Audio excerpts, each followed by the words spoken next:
mong này chơi new free ni vi vang việt và yang đây pepla hàng là khắp những comment ta hạt lại đạo ruy cơ lại tiếp con người nuôi rim cho con nuôi không tùy lại phiền bộ luật quốc tế cơ pre cái nắm nuôi tiếp là vừa ta đã bổ ra lum ta cả ra này con nạc gian Việt Nam cơ lại nhầm lọt lại nhầm kỹ kết hàng răng lại nhầm bần krung lại tiếp con nắm nuôi buồn sang lên trong luật nuôi tình cảm con cả cái mò lấy đập nàng lấy như lệ bộ mò phù lấy tự chọn của lệ ô giờ nó cọ như này như tuyên ngôn thế giới này về quyền con người giờ nó rim thun bính nhiều chuột nào đang yêu bút nhiều bữa đi với sự đi sĩ bờ đạt thị sĩ Geneva hàng lấy bọn gần cộng lại nhiều ngay cả nó nên nhớ chỉ này lại lời doan có đặc thọ để bổ hạ này mệt và cách đây tròn 60 năm ngày 10 tháng 12 năm 1948 Đại hội đồng Bảo an Liên Hợp Quốc đã nhất trí thông qua văn kiện quan trọng tuyên ngôn thế giới về quyền con người. Nó giúp pi bằng cái này này hàng lại như lại tạ hàng lại tung clùm tháng 12 năm 1966 Hội đồng Bảo an Liên Hợp Quốc chiều thông qua các công ước quốc tế về các quyền dân sự, chính trị và công ước quyền quốc tế và các quyền kinh tế, xã hội và văn hóa. Sau đó là hai nghị định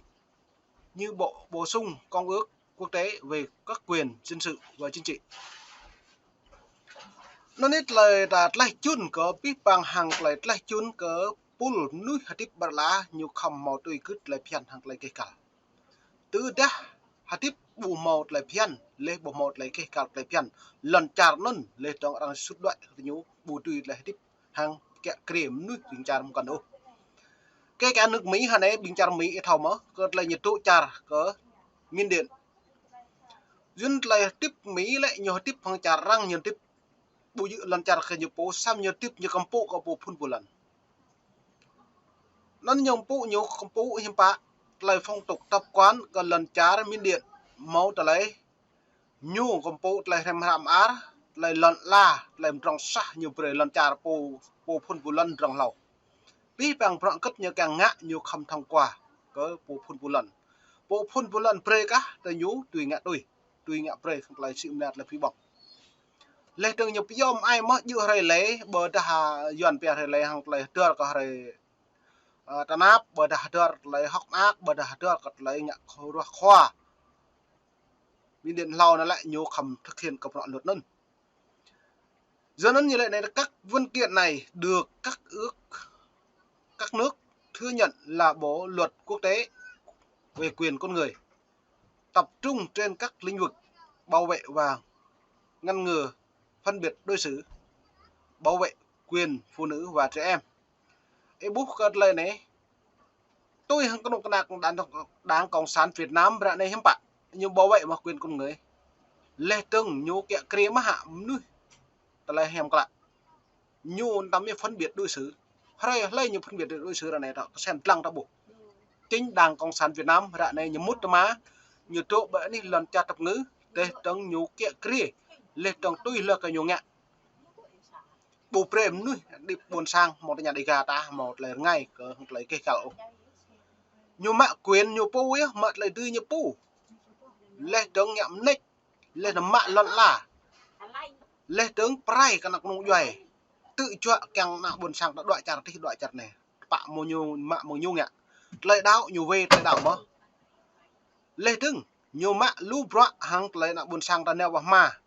đi để tàu nhiều mạ để tàu mình ít trong kle nhưng mà trong kle mà bữa nào buồn sang ta muốn bắt à điệp chỉ bởi tôi nhớ quyền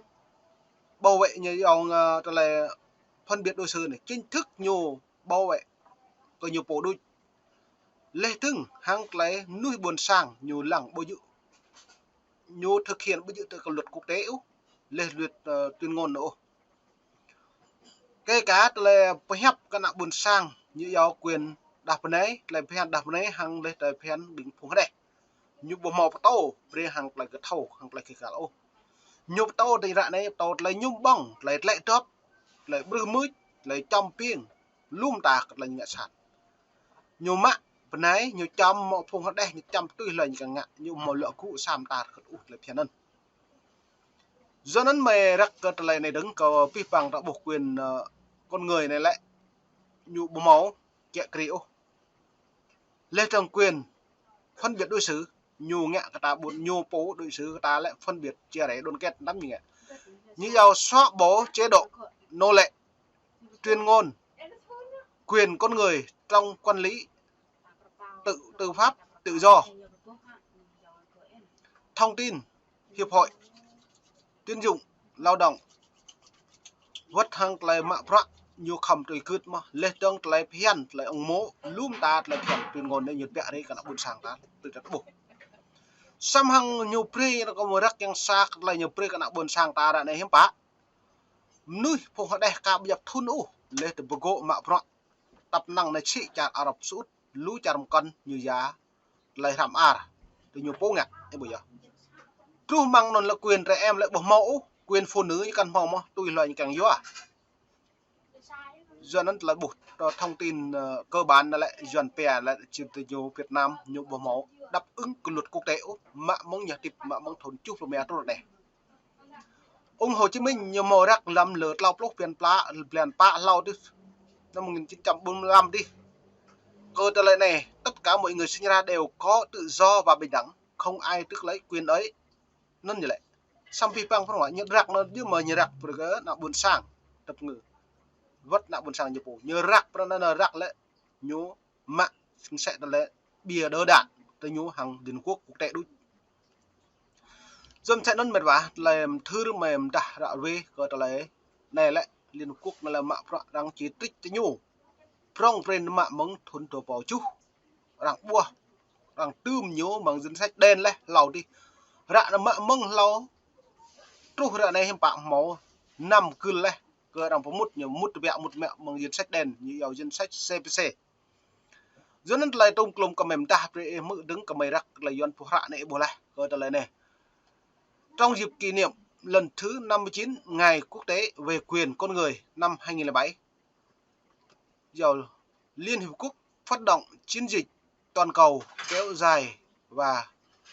cả năm 2008 tiến tới kỷ niệm lần thứ 60 ngày Quốc khánh quốc tế về quyền con người tập trung hai mục tiêu phẩm giá con người và công bằng cho mọi người nhằm tăng cường sự hiểu biết và nhận thức về quyền nhiều Ủy ban Nhân dân UNHCR